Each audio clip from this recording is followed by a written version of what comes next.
రోజు మన రాష్ట్రంలో ప్రభుత్వ శాఖలో ఉన్న ప్రభుత్వ ఉద్యోగస్తులు 6 లక్షల పైనే. మరి అంతమంది ఉన్న ఈ ప్రభుత్వ శాఖ ఉద్యోగస్తులు బాగా చూసుకోవాల్సిన బాధ్యత ప్రభుత్వానిది కాదా? రాజశేఖర రెడ్డి గారు ముఖ్యమంత్రిగా ఉన్నప్పుడు ప్రభుత్వ ఉద్యోగస్తులకు ఎంత గౌరవం ఇచ్చారు. చిన్న స్థాయి నుంచి ఏ కలెక్టర్ స్థాయి వరకు అయినా కూడా ఫ్రీడమ్ ఇవ్వడంతో పాటు వాళ్ళను మోటివేట్ చేస్తూ వాళ్ళను కలుపుకపోయి వాళ్ళతో పని చేయించుకుంటూ ఈయన ఒక మాదిరిగా నిలుస్తూ అన్ని విధాలుగా వాళ్ళకు అండగా ఉంటూ రాజశేఖర రెడ్డి గారు మరి అంత బాగా ప్రభుత్వ ఉద్యోగస్తులను చూసుకుంటే మరి ఆయన కొడుకు జగన్మోహన్ రెడ్డి గారు తీరు, ఈ ప్రభుత్వ తీరు ఎంత బాధాకరంగా ఉంది అంటే మంత్రులు కూడా ఈ రోజు ఉద్యోగస్తులను చిన్న చూపు చూస్తూ ఏదో వాళ్ళు దానం పడేస్తే వీళ్ళు తీసుకోవాలి అన్నట్టు మోకాళ్ళొంగి వీళ్ళ ముందు బ్రతకాలి అన్నట్టుగా వ్యవహరిస్తున్నారు. ఈ రోజు ప్రభుత్వ ఉద్యోగస్తులు ఇంతమంది లక్షల మంది ఉండి కూడా అసంతృప్తిగా ఉన్నారు అన్నమాట వాస్తవం. వారి గొంతుని నొక్కేస్తూ వారి హక్కులని కాలరాస్తూ ఈ రోజు ప్రభుత్వం వ్యవహరిస్తున్న తీరు దారుణం. ఇన్ని సంవత్సరాలుగా జగన్మోహన్ రెడ్డి గారు అమలు చేస్తానని చెప్పి కూడా ఇన్ని సంవత్సరాలుగా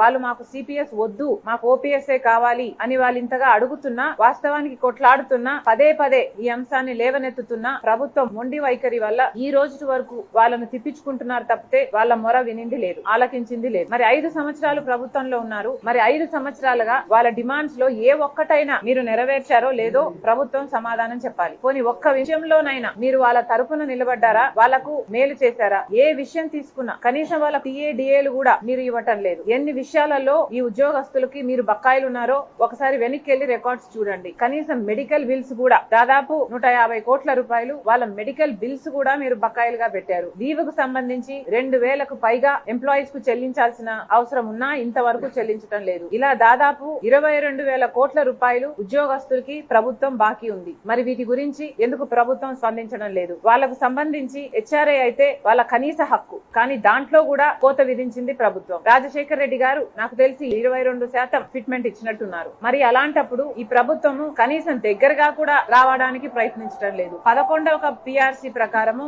వీళ్ళకి ఇవ్వాల్సిన ఐఆర్ లో కూడా కోతలు పెట్టారు. దాంట్లో 4% అనుకుంటా కోతలు పెట్టింది కాక 12వ పిఆర్సీ అమలు చేయాల్సిన ప్రభుత్వము 12వది కాదు కదా, దగ్గరికి కూడా రాలేదు. ఇంకా 11వ దాంట్లోనే ఇరుక్కొని అది కూడా పూర్తి అమలు చేయకుండా దాంట్లో కూడా కోతలు పెట్టారు. ఇలా 1 కాదు 2 కాదు, ప్రతి విషయంలోనూ ప్రభుత్వ ఉద్యోగస్తులను మోసం చేసింది జగన్మోహన్ రెడ్డి గారి ప్రభుత్వం. కాబట్టి కాంగ్రెస్ పార్టీ ఎన్నికల వేళ ఉద్యోగస్తులందరికీ భరోసా ఇస్తూ కాంగ్రెస్ పార్టీ మాత్రమే మీ పక్షాన ఉంటుంది, నిలబడుతుంది అని మరోసారి గుర్తు చేస్తూ రాజశేఖర రెడ్డి గారు ఎలాగైతే మీ పక్షాన నిలబడ్డారో కాంగ్రెస్ పార్టీ ఈ రోజు మీకు మాటిస్తున్నాం, కాంగ్రెస్ పార్టీ ఓపీఎస్ అమలు చేస్తుంది, మీ హక్కులను ప్రతి ఒక్కదాన్ని పరిరక్షిస్తుంది. అంతేకాదు కాంగ్రెస్ మేనిఫెస్టోలో చెప్పినట్టు ఏవైతే రిజర్వేషన్లు ఉన్నాయో 50% రిజర్వేషన్లు, ఎస్సీ ఎస్టీ ఓబీసీ రిజర్వేషన్లు ఉన్నాయో ఆ క్యాప్ ను కూడా రేస్ చేస్తాము అని కాంగ్రెస్ మేనిఫెస్టోలో ప్రకటించడం జరిగింది. ఈ 50% విమెన్ రిజర్వేషన్ కూడా అమలు చేస్తామని కాంగ్రెస్ మేనిఫెస్టోలో ప్రకటించడం జరిగింది. వీటన్నిటికీ మేము కట్టుబడి ఉన్నాం. అంతేకాదు ప్రభుత్వ